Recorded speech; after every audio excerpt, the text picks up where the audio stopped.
Hello everyone, I Jhalak Patel, Assistant Professor at LJ Institute of Engineering and Technology in the Department of Electronics and Communication.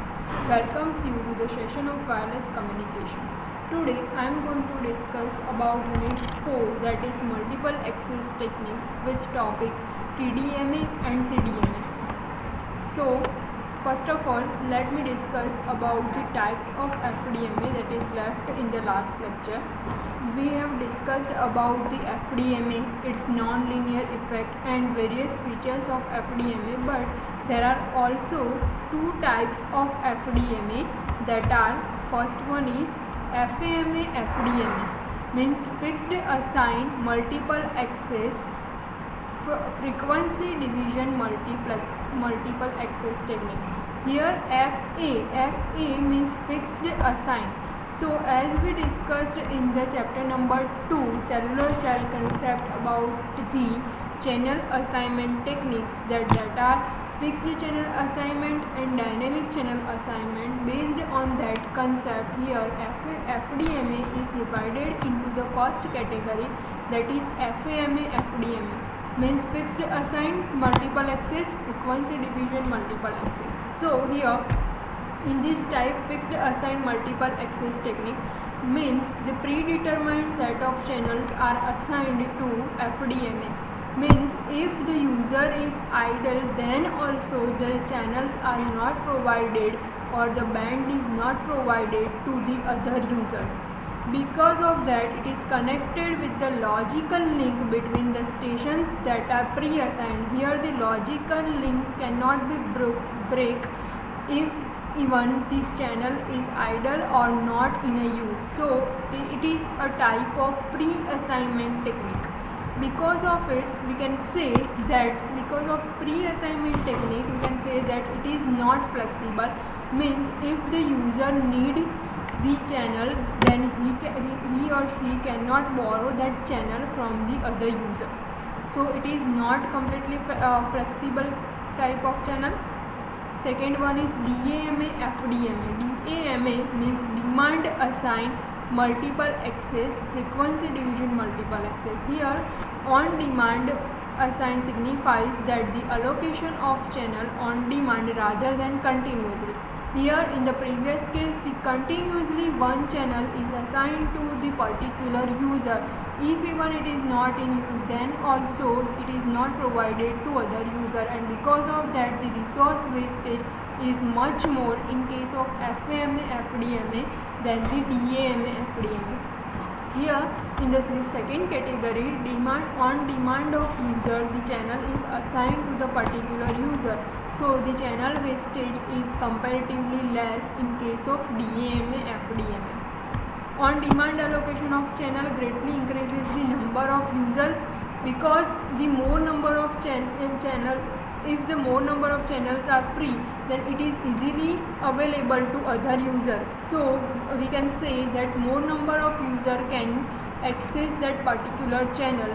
So more number of users are associated with that complete technique as compared to FAMA FDMA. So we can say that the number of users are increases in case of DAMA FDMA. Because of the increases number of users, we can say that the capacity of cellular cell concept is increased in case of DAMA as compared to FAMA FDMA. So this can also be asked as a comparison in a 3 marks, that difference between FAMA and DAMA. Now let's move towards the next technique, that is TDMA. This multiple access technique full form is time division multiple access. Here in the figure you can see that the coordinates are on the frequency, time and power, and you can see that this division is on the time axis. Means the complete time is divided into the number of time slots. Here the 2 time slots are shown, but as per the user requirement we can increase the number of time slots. So here the complete band is fixed, but it is divided over the different time slot. We can say that from time slot 1 to time slot n can be there. Because of time slots, here high adaptive equalization is used, because as we start the access from the start bit to stop bit, it is necessary to apply the adaptive equalizer, so that at the end point, if any error is occurred in time slots, then it can be removed using the adaptive equalizer. Here data transmission is in a burst form instead of one by one transmission that occurs in a FDMA technique. In the last FDMA technique we discussed that the transmission is based on the frequency band, that in a particular band of frequency one user can access at a particular one band frequency, then the other user uses the second band of frequency.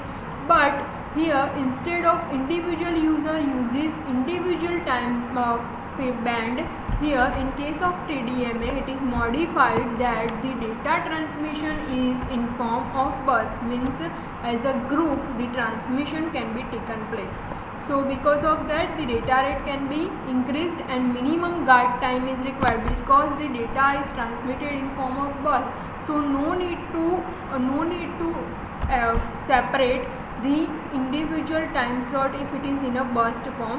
While in case of FDMA we have seen that in between the two different frequency band there is some guard band is present, maybe in a megahertz range or maybe in a kilohertz range, but it is required to reduce the intermodulation, or we can say that to reduce the number of errors.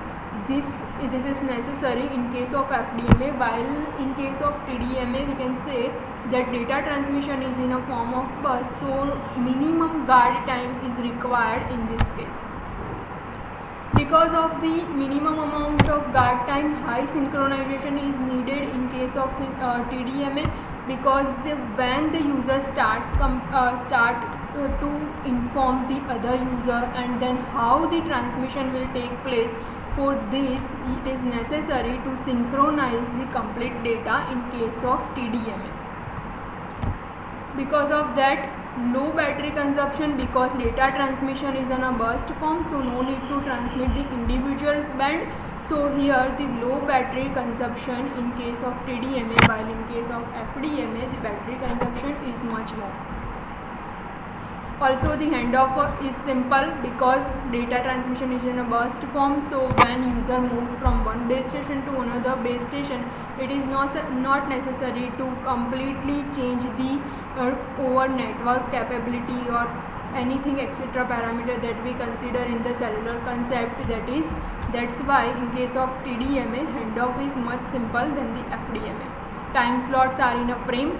In a unit number 5 we will discuss about the GSM. In case of GSM we discussed that its complete frame has total 8 number of time slots, and even in unit number 1 we have discussed that GSM is based on the TDMA technique, means it uses the time slots. So this concept is used in a GSM, and we will see in detail in unit number 5 about it. Next is TDMA frame structure. So TDMA has a one frame structure, has like a preamble, then information bits, and then the trail bits. Here preamble is like a start bit of that channel, information bit. Now information is passing in terms of the time slots, and that's why here slot 1 to slot n is divided in case of information, and trail bits are like the stop bits. So this is one frame of TDMA in which it is divided mainly into the preamble, information and trail bit, or we can say that it is a start bit, information bits and stop bit. So this is slot 1 to slot n for this information bit, because in TDMA transmission is in a form of time slots. Here if we take any slot, then how it look like. You can also take the slot 1 or slot 2. Here the figure we have seen that slot 3 is shown, in which slot 3 again guard bits are there, synchronous bits are there. Here why the synchronous bits are there? Because we have seen in the last slide that for TDMA synchronization is much necessary. That's why here synchronous bits are there, control bits, information and CRC.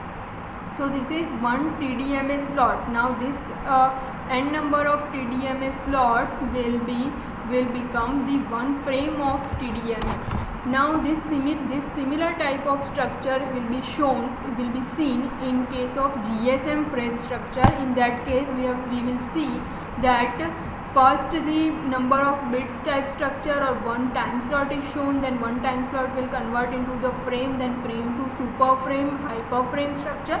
So this can be also be asked in a 3 marks for TDMA frame structure.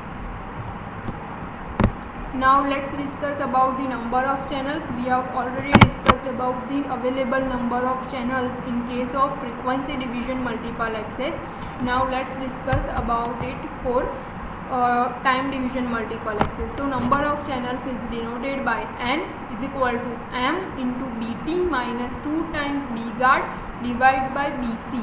So now here if you compare the equation of the number of channels in case of TDMA with number of channels in case of FDMA, then you can easily note that here in case of TDMA this M is present, while in case of FDMA this M is absent. So the other terms are remaining same while in case of TDMA and FDMA, but in case of TDMA the M is there. So this M is nothing but the number of users, because in case of TDMA the number of user increases, that's why here the term small m is added. So here M is total number of or maximum number of TDMA users, BT is total spectrum allotted, or we can say that total bandwidth, 2 times B guard means guard band available or allotted, BC means channel bandwidth. So this is the formula for finding out the number of channels in case of TDMA. Now what will be the efficiency of the channel in case of TDMA? So efficiency of TDMA is actually the percentage of bits per frame, means how many number of bits are passing through one frame, that is called the efficiency of TDMA. But before discussing about the formula of efficiency for TDMA, let me first discuss the bit overhead formula. So bit overhead is equal to NRBR plus NTBT BP plus NTBG plus NRBG. Now let's see what is this NR, BR, NT and BP in this equation. So NR is number of bits per reference burst per frame, NT is number of traffic burst per frame, BR number of overhead bits per reference bits, BP means number of overhead bits per preamble, BG means number of equivalent bits in guard band. So these are the different terms that are used in the bit overhead formula. So based on this, if you want to find out the total number of bits per frame, then it can be given by BT is equal to TF into R.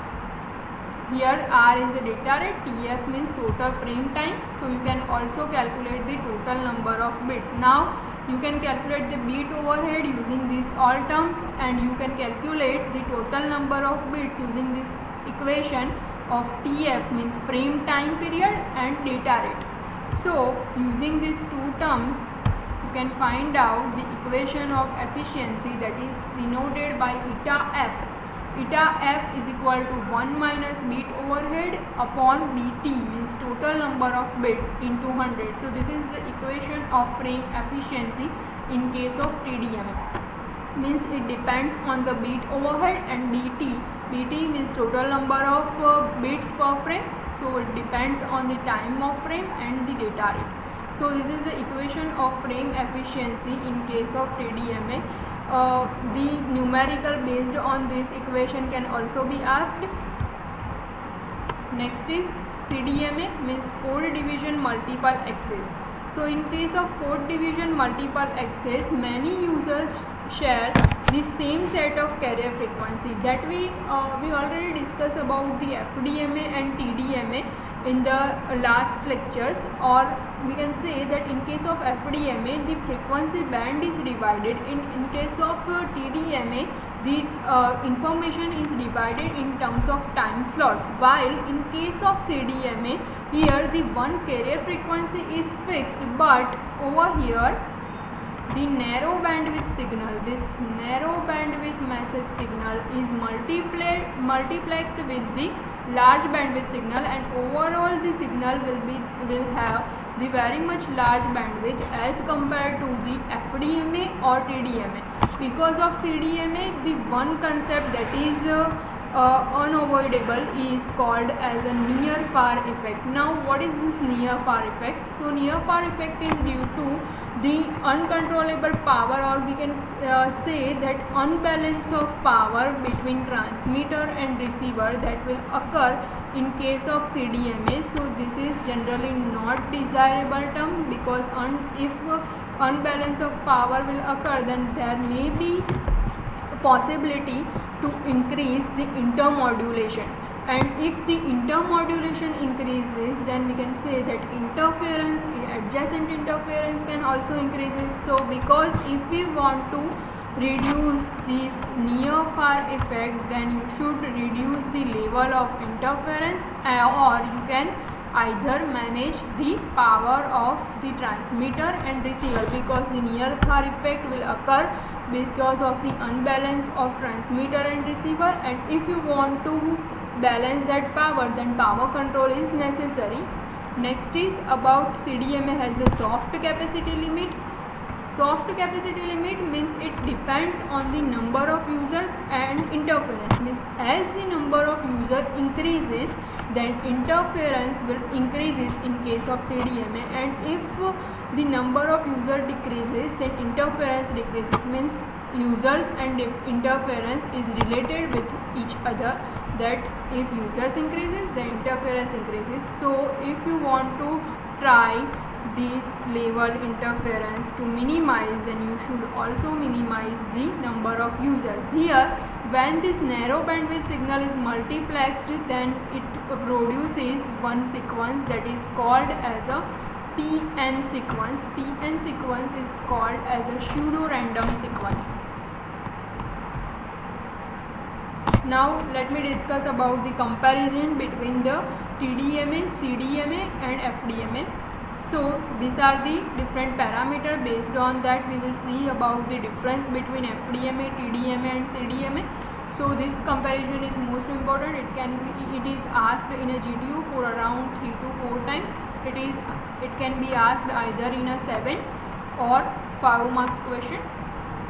So first, FDMA, TDMA and CDMA, based on method, if you see that in case of FDMA, overall band is shared among the user, because one band is allotted to one individual user, then another band is allotted to other users. So we can say that overall band is shared among the many stations in case of FDMA, while in case of TDMA, time sharing will be taken place. Time sharing means based on the time slot, the division will be taken place. And in case of CDMA, sharing of bandwidth and time both is possible, because in case of CDMA, code is produced. Now the second parameter is synchronization. So in case of FDMA, it is not necessary. Why? Because individual user uses the individual set of frequency band, so it is not necessary synchronization at the end point. While in case of TDMA, data transmission is in a burst form, so where to start and where to end is necessary, and for that it is essential to synchronize the data. Again, in case of CDMA, it is not necessary, because in case of CDMA, pseudo random code is generated, and that's why synchronization is not necessary. Now code word. So in case of FDMA, it is not required, because the transmission is based on the frequency band.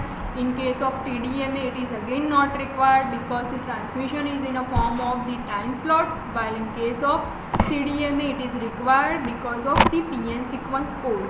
Handover, in case of FDMA, hard hand off.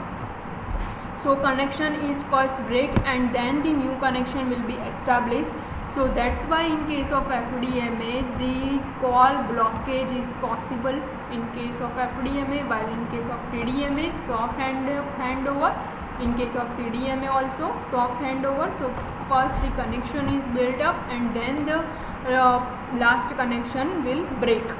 So this has a soft handover in case of TDMA as well as CDMA. Allotted bandwidth is same in all the three cases, 12.5 megahertz. Required channel bandwidth in case of FDMA and TDMA same, 0.03 megahertz, while in case of CDMA it is 1.25 megahertz. And that's why if you see the data rate of CDMA in chapter number 1, and that's why the data rate is more in case of CDMA, because the available channel is more in case of CDMA. Now based on these two parameter, allotted bandwidth and required channel, let's find out the another parameter, that is number of RF channels. So number of RF channels can be find out by using the number of available channels, these last 2 points, allotted bandwidth and required channel bandwidth. So if you divide allotted bandwidth by required channel bandwidth, then you can find out the number of channels. So in case of FDMA it is like 12.5 divided by 0.03. In case of TDMA also the same, but in case of CDMA available number of channel is 12.5 upon 1.25. So in case of FDMA the number of available channel is 416, in case of TDMA it is again 416, and in case of CDMA it is 10. Next is usable channels per cell, it is 57 and 8. Then interference effect, we will see about the interference in case of FDMA, that non-linear effect of FDMA. Because of the non-linearity, IM3 is introduced. IM3 is nothing but the intermodulation, and if the intermodulation occur, then it increases the interference. While in case of TDMA it is due to the in-current synchronization, and in case of CDMA non-linearity as well as non-synchronization is important. So if we talk about the system complexity, in case of FDMA it is lower because individual user provided the individual frequency band, and that's why it is not complex. While in case of TDMA it is in a burst form, so it is necessary for user to find out that where to start that and where to end it. Means in a burst form, due to burst forms it is necessary that the system becomes the complex. While in case of CDMA also, narrow bandwidth signal is multiplexed with a large bandwidth signal and create the pseudo random code, and that's why the complexity is higher in case of CDMA. Next, system flexibility.